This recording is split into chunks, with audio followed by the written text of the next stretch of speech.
রাধে রাধে, নমস্কার। কেমন আছো তোমরা সবাই? আশা করছি সকলে খুব ভালো আছেন। সঙ্গীতার ঘরকন্যা ইউটিউব ব্লগে আরও একবার আপনাদের স্বাগত।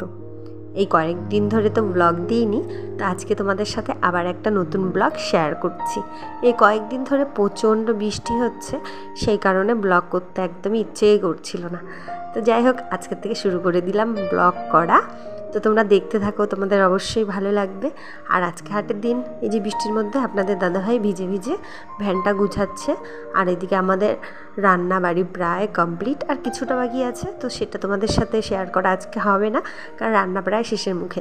তো চলুন, আপনাদের দাদাভাই চলে যাওয়ার পর আমি ঘর সংসারের পুজো পালিগুলো কীভাবে করলাম, তো সেটাই তোমাদের সাথে আজকে শেয়ার করবো। কোনো কথা না বলে দেখতে থাকো।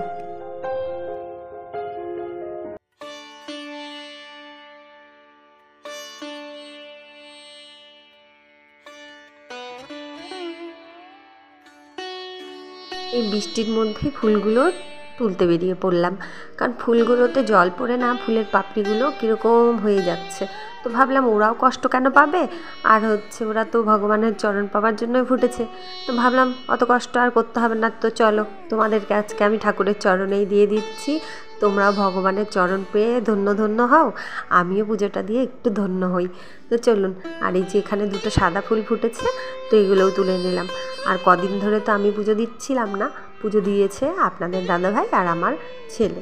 তো দেখুন, এই যে ঝাড়ু টাড়ুগুলো দিয়ে নিচ্ছি, ঝাড় দিতে গিয়ে দেখি ওখানে ধূপগুলো পড়ে গেছে, তো ওগুলোও বেরিয়ে আসলো। আর এই যে প্লাইবোর্ডটার থেকে কাঠের গুঁড়োগুলো বেরিয়েছে, মানে কি বলবো, এত কাঠের গুঁড়ো হয়েছে।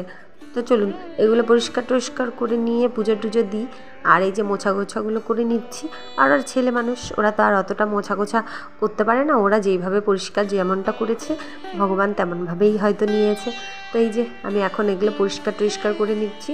আর ধূপগুলো পড়ে গিয়েছে না, আমার এতটা কষ্ট হচ্ছিল বলে বোঝাতে পারবো না, কারণ সব কিছু সংসারে এক একটা জিনিস কষ্ট করে করা। তো চলুন, এই যে গোপালকে উঠিয়ে নিয়ে স্নান ধান করিয়ে নিচ্ছি। আর তোমরা চুপচাপ হয়ে একদম ব্লগটা দেখতে থাকো, আমি কীভাবে পুজোগুলো করছি। আর আমার পুজো দেওয়া যদি তোমাদের ভালো লাগে, অবশ্যই তোমরা আমার চ্যানেলটি লাইক শেয়ার সাবস্ক্রাইব করে আমার পাশে থাকবেন। আর আজকে গোপালের বাসনগুলো মেজেছি পিতাম্বরী দিয়ে, তো দেখুন কত সুন্দর চকচকে হয়েছে, ঝকঝকে হয়েছে, আমারও দেখতে ভালো লাগছে। আমি মাঝে মাঝে কী করি, এই পিতাম্বরীটা দিয়ে আমার হাতের যে চুড়িগুলো আছে, পলাগুলো, তো পলার ওই সোনার মতন যে কাজ করাগুলো, তো সেগুলো ওগুলো দিয়ে ঘষে ঘষে পরিষ্কার করে নিই। তো চলুন, গোপাসনাকে স্নান করাই, আর তোমরা ব্লগটা দেখতে থাকো।